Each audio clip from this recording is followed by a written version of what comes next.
C'est mon arrière-grand-père qui a fondé la distillerie, qui était viticulteur à côté, là, qui a commencé à mettre son alambic pour distiller sa récolte. Puis il en a mis un deuxième, puis après il a distillé la récolte des voisins autour, etc. Moi je dirais la distillerie, moi je suis né donc juste à côté, là, dans la maison paternelle qui est juste à côté. Mon bureau actuel c'est la pièce où je suis né. Ma Madeleine de Proust c'est la distillerie, c'est les odeurs de distillerie, c'est là où je venais marcher, c'est là où je venais voir les distillateurs, jouer avec eux. Ils s'amusaient bien sûr à me faire goûter de l'eau de vie à 70 quand j'avais 4 ans.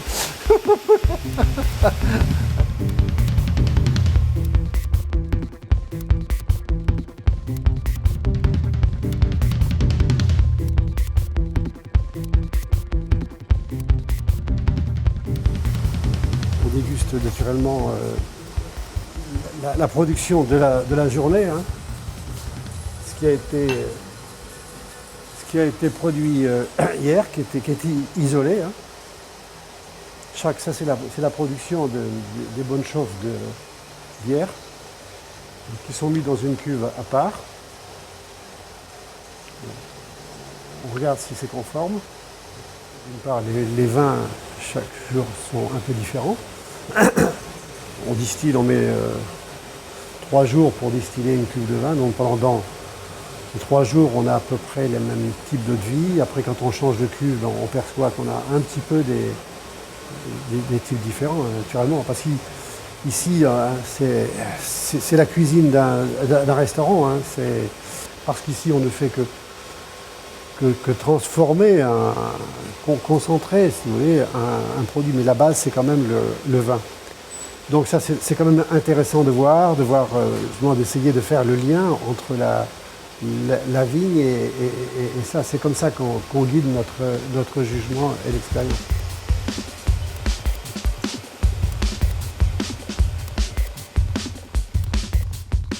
Par la conduite d'alambic, et c'est là où ça c'est important, hein, il faut essayer de garder le maximum de choses. Alors, qu'est-ce qui se passe dans l'alambic? Donc il y a ce grosse marmite en cuivre sur laquelle on chauffe direct dessus, comme une casserole sur le feu. Hein. Pas de chauffage à la vapeur, etc., comme on peut trouver dans d'autres types de distillation. Ça fait partie des règles qui ont été gravées dans le marbre, hein, au niveau de l'appellation cognac. Au-dessus, c'est un alambic. Donc on met le vin dedans, il chauffe, il arrive à ébullition, puis les premières vapeurs s'en vont. Ça passe là, ça arrive dans cette pièce un peu bizarre qu'on appelle un chapeau. Parce qu'effectivement, le col de cygne. Les vapeurs continuent leur chemin, contournent cet appareil, il y a le serpentin qui baigne dans l'eau froide, condensation, et on obtient un premier distillat qui fait à peu près une trentaine de degrés d'alcool, alors que le vin au départ, selon les années, est entre 8,5 et 9,5. Faire que l'alambic fasse son travail un peu de concentration, hein.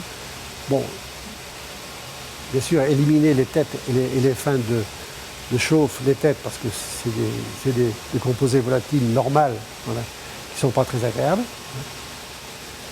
Les fins de chauffe, ces notes de lourdeur, de tisane, de foin, voire de végétal, d'amertume. Hein. Puis garder bien sûr le milieu de la chauffe et de garder le maximum de choses.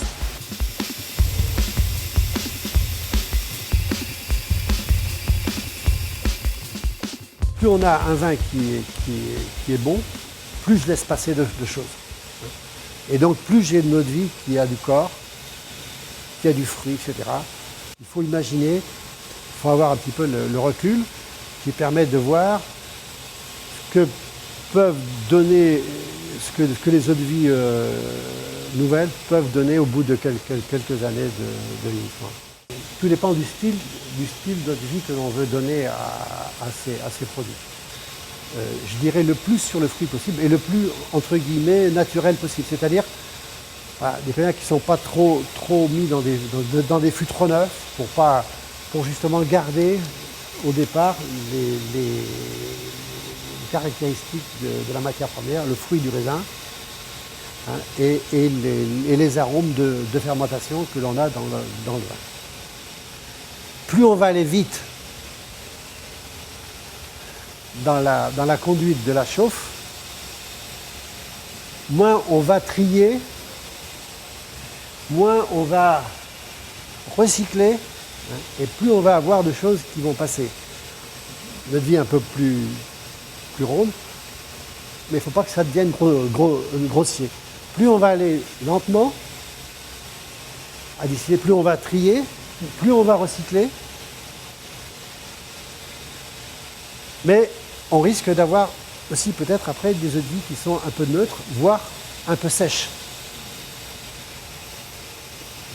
Là, c'est la distillation charentaise, c'est comme la cuisine. C'est une recette connue, que tout le monde connaît, mais comme les recettes de cuisine, certains les font un petit peu différemment. Après, chacun met leur petit.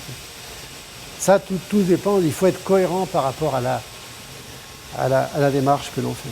Naturellement, nous, il nous arrive de distiller pour telle marque de cognac qui veut tel style d'eau de vie. On lui fait le style d'eau de vie qu'il demande. Tel autre voudra un style d'eau de vie différent. Et nous, on a aussi notre vie. Donc il faut se singulariser, essayer d'affirmer son identité et son style. Ça ne plaira certainement pas à tout le monde. Des gens qui sont habitués à avoir des produits très boisés, etc., vont trouver certainement ce cognac peut-être un peu trop léger, etc. Bon. Mais moi, je constate que justement plutôt les jeunes générations adorent, veulent des produits un peu plus simples, un peu plus justement, un peu plus sur le fruit, un peu plus entre guillemets facile à boire, et ça tombe bien, c'est ce que on veut faire. Voilà.